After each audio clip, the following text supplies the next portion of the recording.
Rob Bro. He's your sports bro at KKAM.com and the Talk 1340 app. You guys are not doing any pass blocking. You're just stepping aside and letting them walk in. Pop, pop, pop, pop, pop, pop, pop. That's what I want. All of you around that ball. What's wrong with y'all? Y'all play like some little girls. Y'all like y'all never played football before. These guys are nothing. You hear me? They breathe just like we do. Yes, sir. They sweat just like we do. Do you hear me? They went through 2 days. We went through 2 days in 110-degree heat. Yes, sir. I want you to hit everything to move. If the ref gets in your way, you hit him. Okay, then, let's play. But they're cheating us too. They're against us too. This is our team. This is us. Let's go right now. Let's get it off now. Let's go.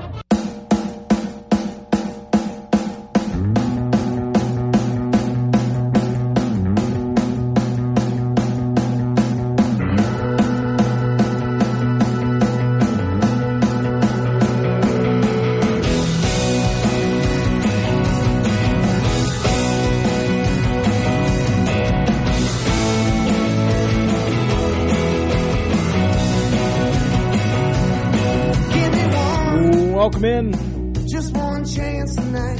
Rob Bro Show, Talk 103.9 News, Money, Sports. Through 15 holes in round 3 of the Big 12 Championship, Ludwig Aber has a 4-shot lead over Jonas Baumgartner of Oklahoma State, and an 8-shot lead over third place Drew Goodman from Oklahoma. Goodman -2 today. Baumgartner even today. Ludwig Aber -6 through 15 today. -6 after shooting a 67 in round 1, a 66 in round 2. He's now -6 today to take control of the individual leaderboard in the Big 12. Texas Tech also closing in on second place. The group ahead of Oklahoma State. They are +9 for the week. Oklahoma State +7 for the week. +1 today. Texas Tech -1 today. So closing in on second place. I would say near impossible to impossible to catch up with Oklahoma. Oklahoma 275 in that opening round.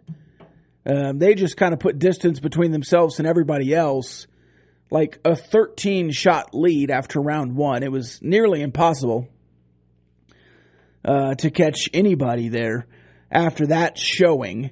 They had a 279 in the second round yesterday.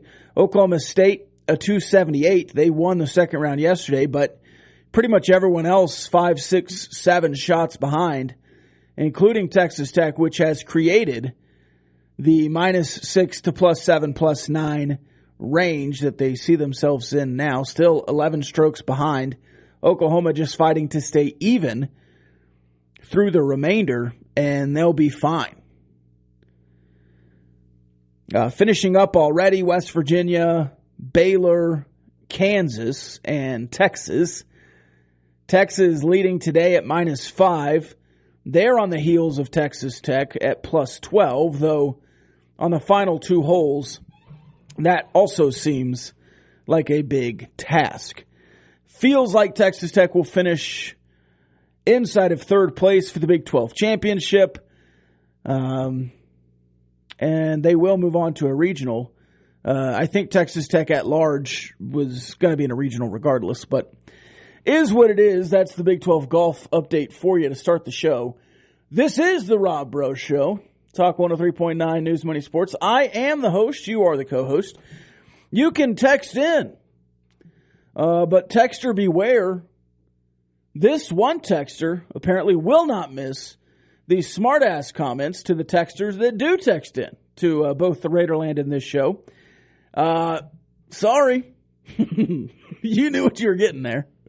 I mean, if you text into any show and on a regular basis, you're going to have disagreements. And if there's one thing you can say about Ryan Hyde and myself is that we could sit on an ice cream cone and tell you what flavor it was. So I don't think you should be very surprised at all at some of the responses we have. Do appreciate you texting in, though. Hey, Rob, I watched Friday Night Lights over the weekend. Love the part during the pump-up speeches at State because I could pretty much quote it thanks to your intro. Love you, bro. Yeah, it's a great intro. I've enjoyed having it. It's a solid movie, too. By the way, I went to see John Wick 4 after you recommended it. Yeah, how was it? Did you enjoy it? I quite enjoyed it, actually. Like I've said, I have not seen any of them, so I saw Keanu Reeves and I was like, I bet that's John Wick right there. Yep. I quite liked it, and I'm probably going to go see it again with my friend this week. Did you catch up any of the, watch the recaps or whatever? No, I just was on a movie marathon, so I was like, I'll just go in and see it. So you didn't really need to, right? No. I mean, you know. There's action. It's like, okay, he's fighting people, and he's hated by an organization. Yeah, he's discommunicated, and he's trying to get back in to do something. That's all you need to know. Yeah, and it sets it up. Yeah. Solid movie. Solid action. I like all four of them. If I was to rank them, it's only Tuesday. We could probably do this on Thursday, but I think that was one of the better ones. They're all so even though, and like what they provide, and a little bit different. It's generally people like the first one a lot more than the second. Yeah, that's generally how movies go. And then they really like this new one. Yeah. And I don't know how people feel about 3. I might go 1-4-3-2. 1-4-2-3, maybe. I did enjoy this one. The scene fighting up the stairs was solid. Especially, he falls all the way back down. I like that a lot, twice. And the one that's sort of in the abandoned house where they go to the top-down view. That was really cool. Yeah, that was cool. Lots of interesting shots in those. And Keanu Reeves, that is the role, he shines in. He doesn't talk much. Yeah, that was one thing that I knew he was sort of known for being quiet. I did not realize, they played that up as much as they can. The most there's one scene where he has to talk for a certain reason. Yeah. But for the most part, he does not say more than yes. Yeah. That's pretty much John Wick. Hey, you going to shoot some guys? Yeah. Solid action. That's one of those movies you can also just go in and turn your brain off. It's just fun. It's fun to see. But yeah, I liked it. Yeah. Bullets Go Pow. Fun movie. Have you seen the Dungeons and Dragons movie? No, I've not seen that one yet. I might do that one. I've done out of all the stuff in there right now. I've done Mario, John Wick, and Suzume, which was very good. Suzume what? That's an animated movie. Okay. It's very beautiful to see up on the big screen. I'd recommend it. Is it dubbed or subbed? Both. Okay. You could choose, or it's both. They have different show times for different ones. Cool. Which one did you prefer? Very, sort of Miyazaki, like you ever seen Spirited Away or Totoro or any of that kind of stuff? Spirited Away. Is that about a horse? It's kind of like those types of movies. Okay. Is that, do you prefer subbed or dubbed when you watch anime? It depends. Usually subbed, but if I know the cast and I have confidence in the cast, then I'll do dub, which there are certain shows I do for that. What's the, it was the South Korean show that got really popular, Squid Games. Yeah. I tried to watch that dubbed. Could not do it. Did not understand why anybody wanted to watch it. I watched it subbed. It was good. Yeah, we watched it in its original language, and then if my dad was there, we watched that episode in English. Right. Because he prefers it that way. Yeah, well, yeah. I generally do. I don't know. Any of the cartoon ones, it's not as bad, but if it's way off... There's several shows that I do prefer that way. But that's just not usually the default. Well, there you go. There was the subbed versus dubbed conversation of the week. Mario was good. Mario was better than I expected it to be. I had very low expectations for that movie. I thought it was pretty much good. Just like, if you've seen the Sonic movie, it was like that without the human parts, so just better. Yeah.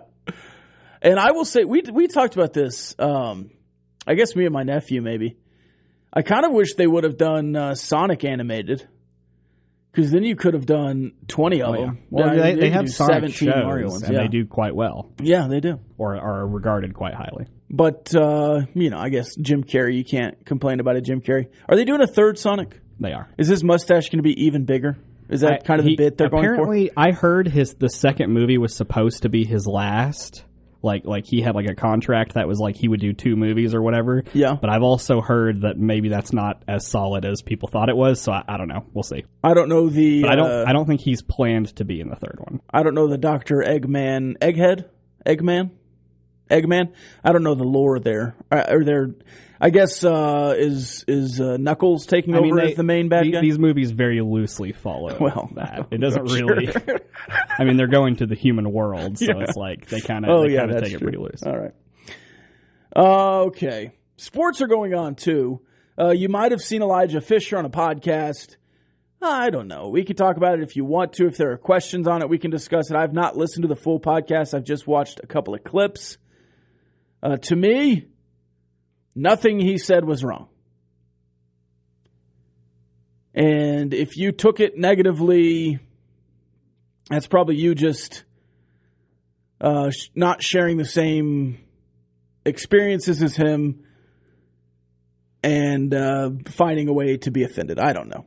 I do think that there's more to eat in Lubbock, Texas than steak and salmon.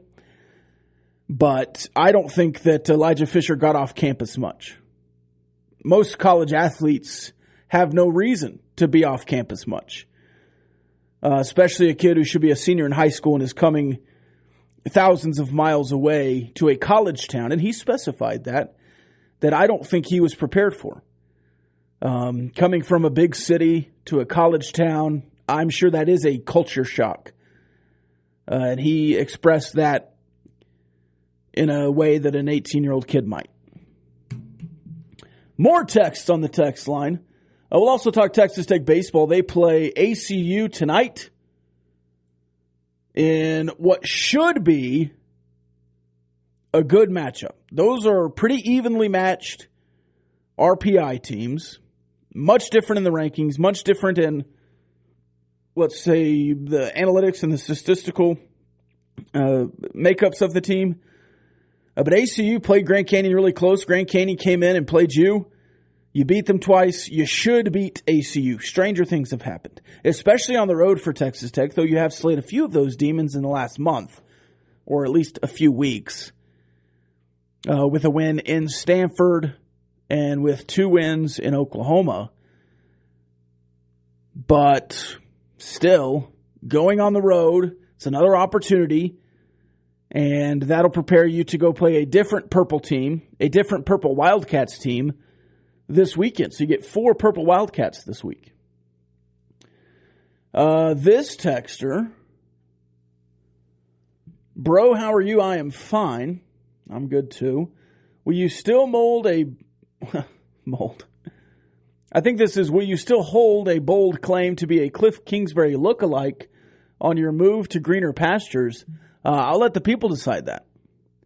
I mean, that's not something I just came up with on my own. People stop me in the streets and say, hey, Cliff. And I say, well, I'm not Cliff. I'm Rob Bro. Easy mistake to make. Just an incredibly easy mistake. We both have strong features. We're both, tall gentlemen. I'm 5'9", he's 6, whatever. It's very easy to make that mistake. All right, we'll take a break. We'll come back. See if the golf score has made any changes. There's just a couple of holes left in that. We might know Texas Tech's finish by the end of this show.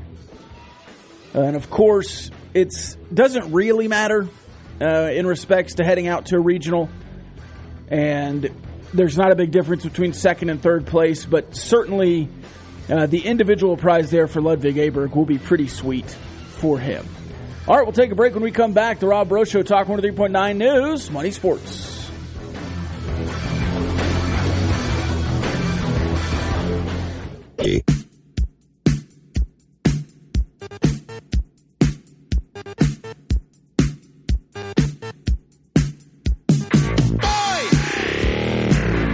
Welcome back.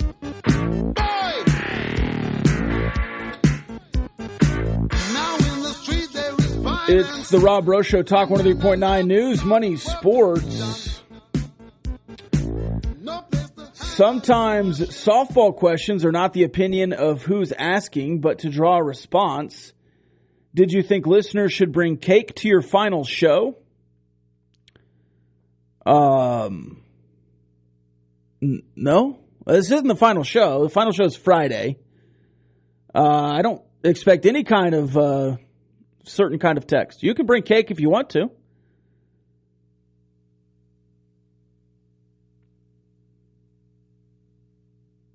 You can ask hard questions. You can ask softball questions. Just expect a wide varying range of responses from Hyde and I. Not entirely sure what that question is saying, really. Actually. Did you think listeners should bring cake to your final show? No. If you want to spend the last 4 hours, 6 hours, 7, 8 hours I have left on Talk 1039 telling me all the times I was wrong, you can. I'll deny most of them because that's what I do, but you can certainly bring it.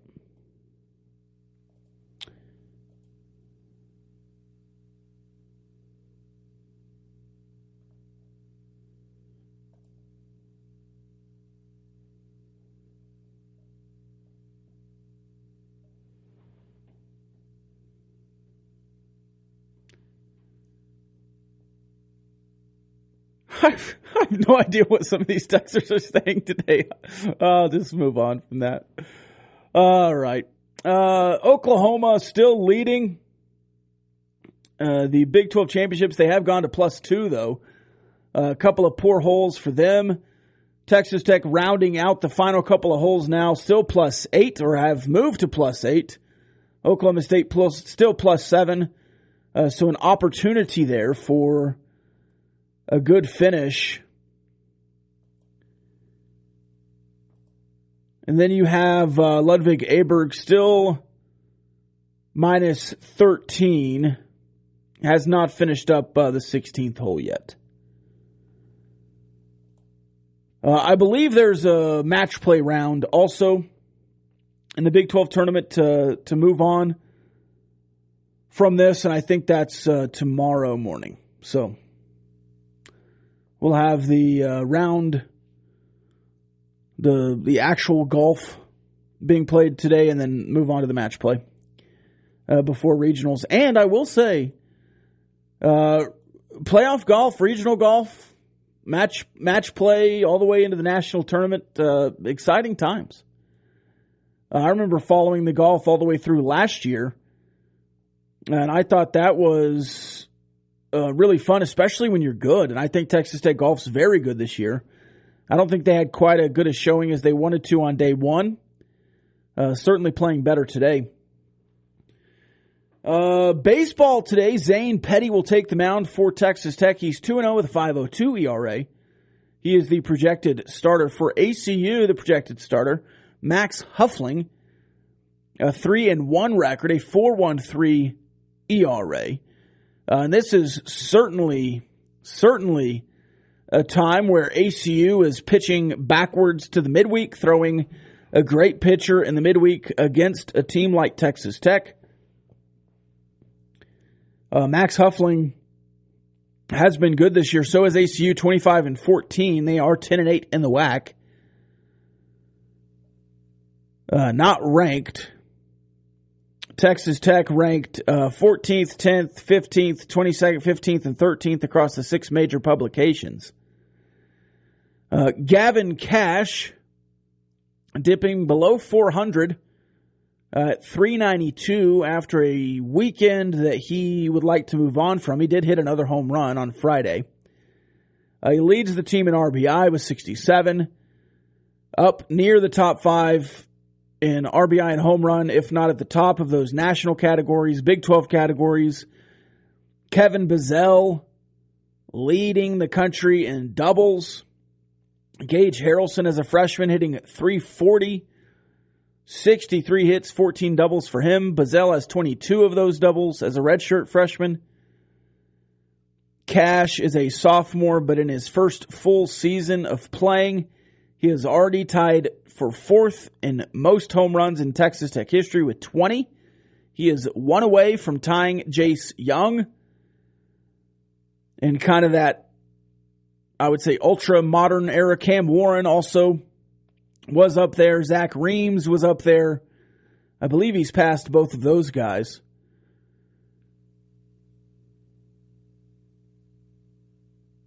And Dylan Carter's back, by the way. Had a good weekend. And Tracer Lopez is batting .364 in Big 12 games in the 9-hole as another true freshman. I don't know if you've heard this, but Tracer Lopez should actually be in high school this year. On the other side, Garrett Williams leading the way for ACU, hitting .369. Grayson Tatro with 43 RBI. And Max Huffling, not the most innings pitched, but one of the best ERAs at 4.13. A couple of bullpen arms and whatever else for ACU, but this is an opportunity for Texas Tech. And you kind of laugh at midweeks and slough them off every once in a while as a team that's not very good. But if you look at Texas Tech and where they are in the RPI and what they need to do, by the way, Kansas State all of a sudden right there with you in the RPI, 66-67. But ACU is a team where you need to win this one. Now, if you had played them 2-3 weeks ago when you were originally supposed to play them, it would have been a better opportunity. They have fallen to 90, fell another 7 spots over the weekend. They were as high as... They were in the 60s, I think, when you were supposed to play them the first time. Now, with RPI, it doesn't really matter when you play them because it's a full season metric. If they would have lost to you 2 weeks ago, it would have borne out the same way. So it's not a huge deal that you didn't get to play them then, but maybe in the minds of the critics, it would have been a better game for you 3 weeks ago when it was windy and you could have played. But ACU specifically is going to host you tonight, and by the numbers, they're a pretty good home team. 19-7, 5-7 on the road, 1-0 in a neutral site. They have every opportunity to win this game tonight.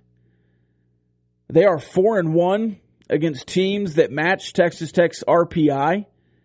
If you think Texas Tech is an anomaly in the RPI and they're a better team, they're a top 50 team, they're 1-3 against those types of teams. Looking at some similar competition, if this computer unfreezes. Man, that is really, really annoying.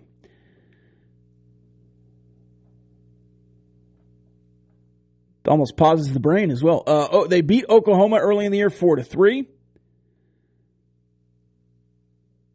They won 2 of 3 from UT Arlington. They lost to TCU 7-0. They beat Baylor 5-2 in a midweek. You'll play Sam Houston State in a couple of weeks. They beat Sam Houston once in a 3-game series. They lost again to TCU on a Tuesday, 7-5. They lost 2 of 3 from Grand Canyon, but scored 16 runs on Friday against them. Gave up 14-6 in the 2 losses that followed. They lost 20-0 against the University of Texas. So, a little bit up and down against the Big 12. Mostly down since they beat Oklahoma. And it certainly is an opportunity for you to go handle ACU, as you should. Again, just looking at their pitchers, any guy who's pitched more than 20 innings has a 6 or higher ERA. Struggle bus for a lot of the pitchers. That bullpen is not very strong. As we head to the break, yeah. And again, it just... Max Huffling is a guy who's 3-1. This will be his first start of the year. But they're throwing one of their better bullpen arms at you this weekend, or this midweek, to try and create some traction for themselves. All right, more texts coming in. We'll read them after this. It's the Rob Breaux Show, Talk 103.9 News, Money Sports.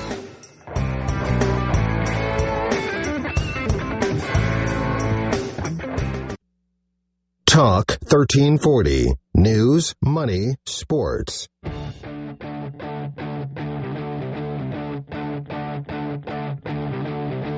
said the Joker is a wanted man. It makes a way all across the land. I see him sifting through the sand. So I'll tell you all the story about the Joker and the thief in the night.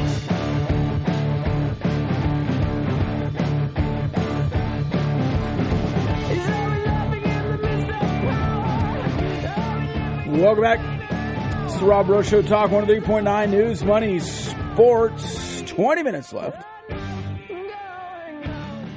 This texter, hey bro, just a few days left. This week, kind of like a second senior year in your lifetime.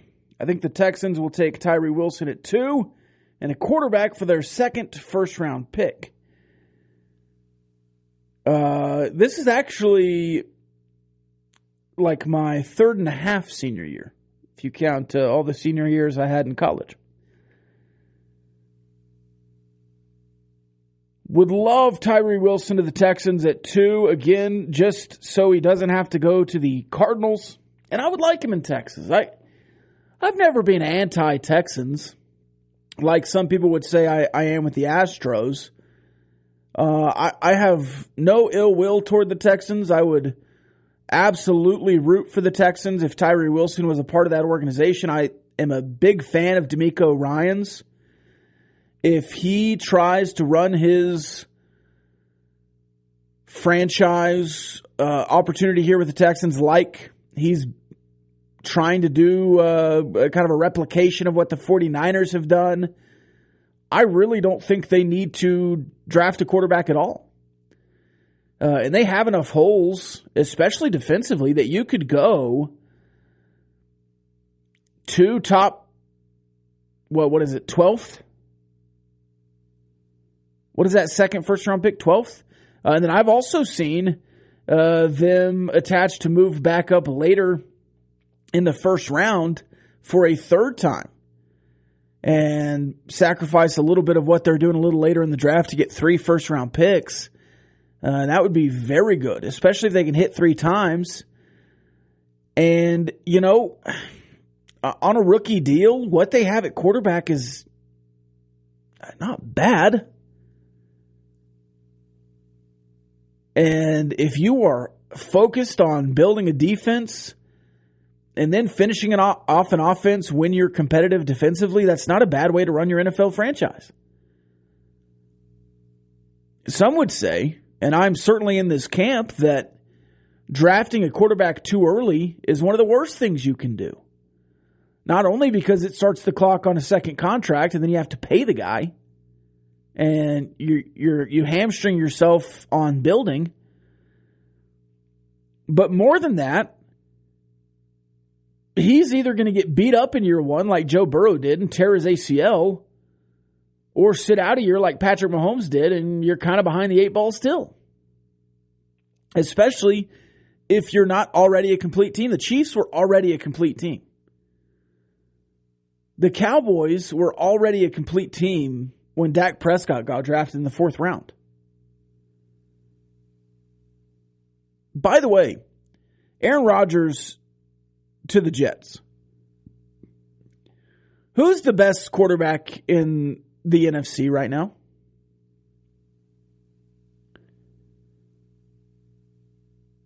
I think a lot of people nationally would say Jalen Hurts in the MVP conversation, just got a huge contract. I think up next, Kirk Cousins still gets a lot of respect.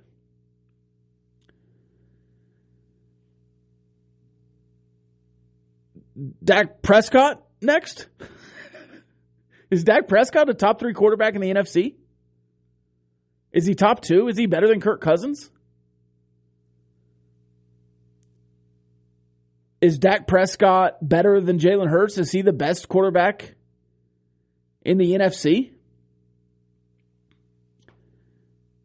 Is Daniel Jones a top 5 quarterback in the NFC right now? I mean, just think about it. Lamar Jackson, AFC. Patrick Mahomes, AFC. Josh Allen, AFC. Herbert, AFC. Rodgers, AFC. Tua, AFC. If Tom Brady returns, he'll go back to the AFC. He's certainly not in the NFC anymore.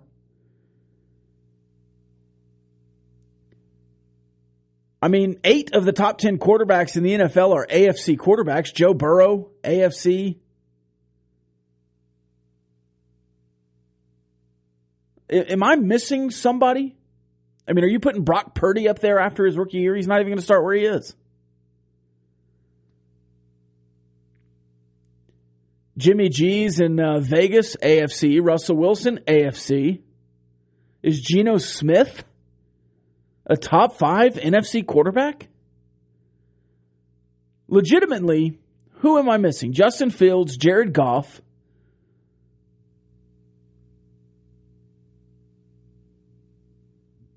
Ritter? Mariota? Who's even starting down there? Derek Carr? Is Derek Carr the best quarterback in the NFC? With the Saints? Like, legitimately. Wild. The NFC West, Kyler Murray? My thoughts, I guess, are pretty well known on Kyler Murray. I don't think he's good. Top 5 in the NFC? Yeah, probably. The NFC, though, and I don't think the Packers were legitimately a contender. The NFC is wide open. And maybe it's just the Eagles' division for the next 3 years, especially if they reload. Over the weekend, there was a hoax that they got Derrick Henry. I don't think they will. They might. If they can afford the trade. That would be interesting to go all in, though, for a year. This texter, you're also a big fan of Houston. That's true. I think maybe you think I'm a bigger fan than I am. I have said that I do like Houston. I think that's mostly just based on what I always thought about Houston before I went back as an adult and then kind of went back and I was like, I don't hate Houston. I'd prefer to drive in Houston than I prefer driving in Dallas, but I certainly probably wouldn't live in Houston over Dallas just because of the opportunities to go to professional games in Dallas that I would prefer. We talked about that, last week? Wouldn't want to live in either of them over Lubbock, though. All the steak and salmon I can handle here. All right, let's take the other break. When we come back, final segment of the Rob Breaux Show, final Tuesday of the Rob Breaux Show in this platform. We'll do it big when we come back. We'll do it live. We'll do it live. It's the Rob Breaux Show, Talk 103.9 News Money Sports.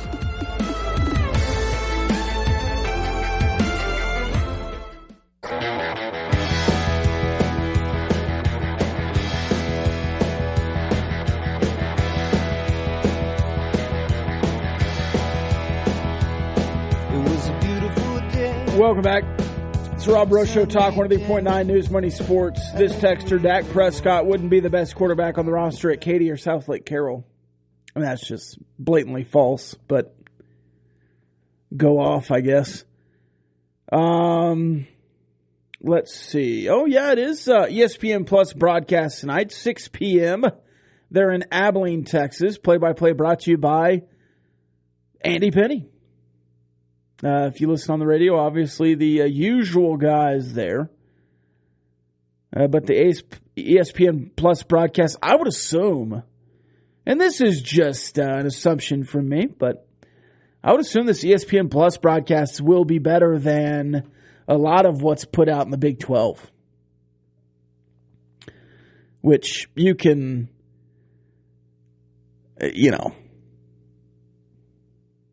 give that whatever credence you want. Entering today, Texas Tech in the top 10 of 10 different statistical categories.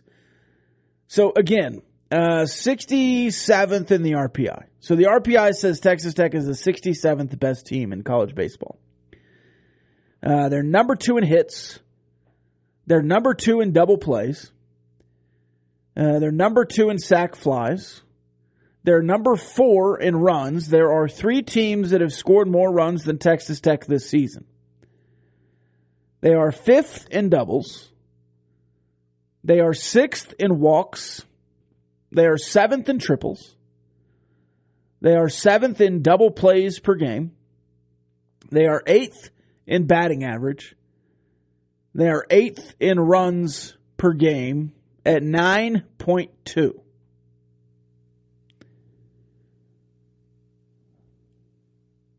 Does that sound like the 67th best team in the country? I think we could say that the RPI is broken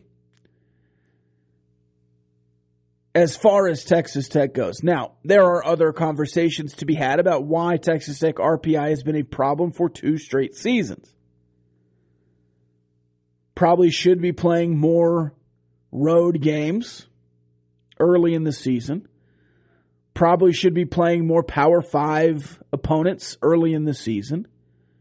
Depending on how much the Big 12 schedule expands next year with more teams, you might have a built-in better schedule. Certainly need the opportunity to remove like a Merrimack or Western Illinois off the schedule. But you also need teams like Iowa, Gonzaga, Grand Canyon to be better when you play them.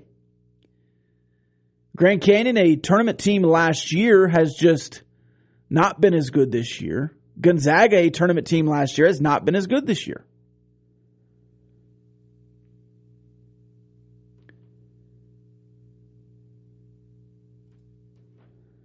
I did ask the group chat who the best quarterback in the NFC is. No, zero help. Zero help. So far, I've gotten back Brock Purdy. The first comment there, yeah, he's pretty good. 1 p.m., Kirk Cousins is the best quarterback in the conference. Panthers great, Will Levis. Oh, here's a serious answer. Hurts, Dak, Stafford, Cousins. Stafford didn't even play last year. Kirk Cousins, Goff, Carr. That's a 6. And I legitimately, I don't know. If you look at QBR and you go down just QBR-wise, just that metric, it would be Jalen Hurts, Jared Goff, Geno Smith, Daniel Jones, Dak Prescott. Now, Dak Prescott did not play 5 games, I think, last year, 5 or 6 games. His touchdown percentage, top 5 in the NFL. That's touchdowns per attempt at 5.8%. Mahomes was 6.3%. Interceptions, he threw the most per attempt and I think the most period besides Davis Mills, maybe. Who, again, at Houston, needs to figure that out if he wants to stay QB1.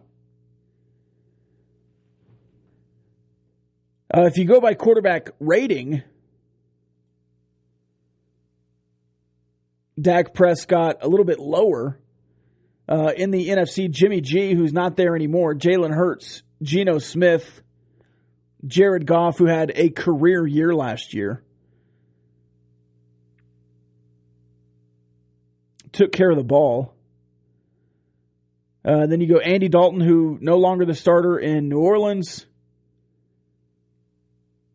Kirk Cousins, Daniel Jones, Dak Prescott. And I'm not trying to say that Dak Prescott last year was one of the best quarterbacks in the NFC. But he's certainly top 5, even after his worst career year, in my opinion, last year, as far as kind of full seasons go. I mean, Kirk Cousins is just about as good as Dak Prescott last year with one of, if not the best wide receivers in the NFC, Justin Jefferson. Oh, well, Dak has CeeDee Lamb. CeeDee Lamb is not Justin Jefferson, and he hasn't been so far in his NFL career. He's good.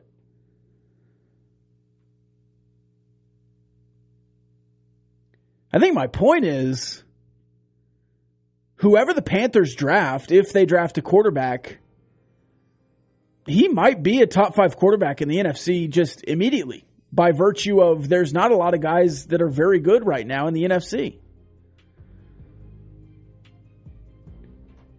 And I think if you're ranking quarterbacks in the NFL, the AFC would have a conversation to have all of the top 5 and maybe further down.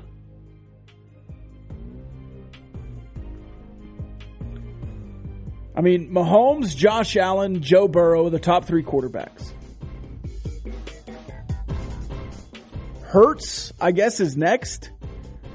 Just analytically, Tua Tagovailoa, Jared Goff, and Geno Smith were up there. Jared Goff just because he took care of the ball.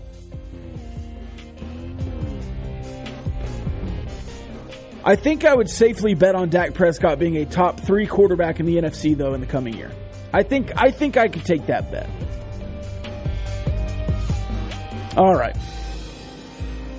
Let's take another break. This one quite a bit longer. We'll be back tomorrow on the Raiderland 11 a.m.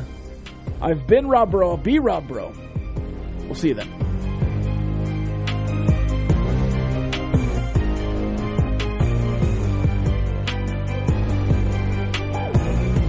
The views and opinions expressed by the participants on this Talk 1340 program are not necessarily the views of Talk 1340, its advertisers, staff, management, or Town Square Media.